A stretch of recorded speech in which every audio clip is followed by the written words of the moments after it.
meaningless. Meaningless, says the teacher. utterly meaningless. Everything is meaningless. What does anyone gain from all their labors at which they toil under the sun? Generations come and generations go, but the earth remains forever. The sun rises and the sun sets and hurries back to where it rises. The wind blows to the south and turns to the north. Round and round it goes, ever returning on its course. All streams flow into the sea, yet the sea is never full. To the place the streams come from, there they return again. All things are wearisome, more than one can say. The eye never has enough of seeing, nor the ear its fill of hearing. What has been will be again. What has been done will be done again. There is nothing new under the sun. Is there anything of which one can say, Look, this is something new. It was here already, long ago. It was here before our time.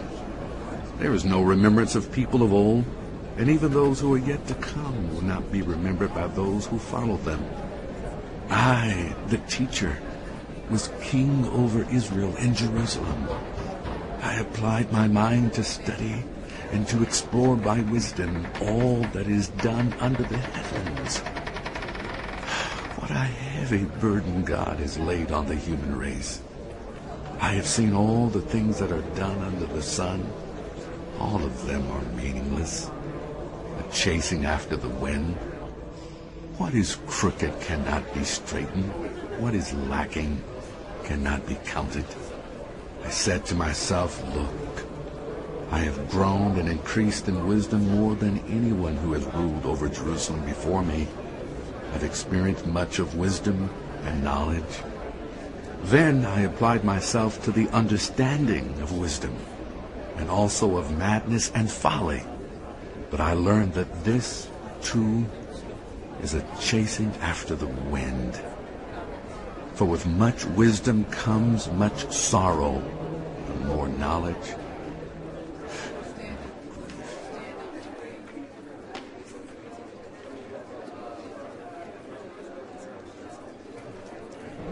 I said to myself, come now, I will test you with pleasure to find out what is good. But that also proved to be meaningless. Laughter, I said, is madness. And what does pleasure accomplish? I tried cheering myself with wine and embracing folly, my mind still guiding me with wisdom. I wanted to see what was good for people to do under the heavens during the few days of their lives. I undertook great projects. I built houses for myself and planted vineyards. I made gardens and parks and planted all kinds of fruit trees in them.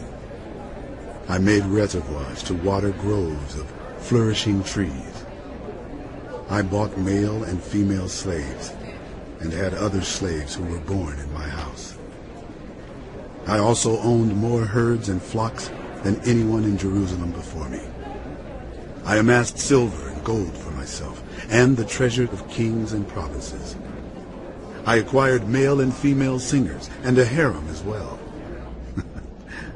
The delights of a man's heart. I became greater by far than anyone in Jerusalem before me. In all this, my wisdom stayed with me. I denied myself nothing my eyes desired. I refused my heart no pleasure. My heart took delight in all my labor, and this was the reward for all my toil. Yet, when I surveyed all that my hands had done, and what I had toiled to achieve, everything was meaningless. A chasing after the wind. Nothing was gained under the sun. Then I turn my thoughts to consider wisdom, and also madness and folly. What more can the king's successor do than what has already been done? I saw that wisdom is better than folly, just as light is better than darkness. The wise man has eyes in his head, while the fool walks in the darkness. But I came to realize that the same fate overtakes them both. Then I thought in my heart, the fate of the fool will overtake me also. What then do I gain by being wise? I said in my heart, this too is meaningless. For the wise man, like the fool, will not be long remembered. In days to come both will be forgotten. Like the fool, the wise man too must die.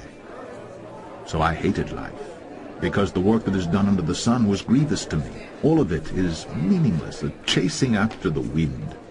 I hated all the things I had toiled for under the sun, because I must leave them to the one who comes after me, and who knows whether he will be a wise man or a fool. Yet he will have control over all the work into which I have poured my effort and skill under the sun. This too is meaningless. So my heart began to despair over all my toilsome labor under the sun. For a man may do his work with wisdom, knowledge, and skill, and then he must leave all he owns to someone who has not worked for it. This too is meaningless and a great misfortune. What does a man get for all the toil and anxious striving with which he labors under the sun? All his days, his work is pain and grief. Even at night his mind does not rest. This too is meaningless. A man can do nothing better than to eat and drink and find satisfaction in his work. This too, I see, is from the hand of God, for without him who can eat or find enjoyment? To the man who pleases him, God gives wisdom, knowledge, and happiness. But to the sinner, he gives the task of gathering and storing up wealth to hand it over to the one who pleases God. This too is meaningless, a chasing after the wind.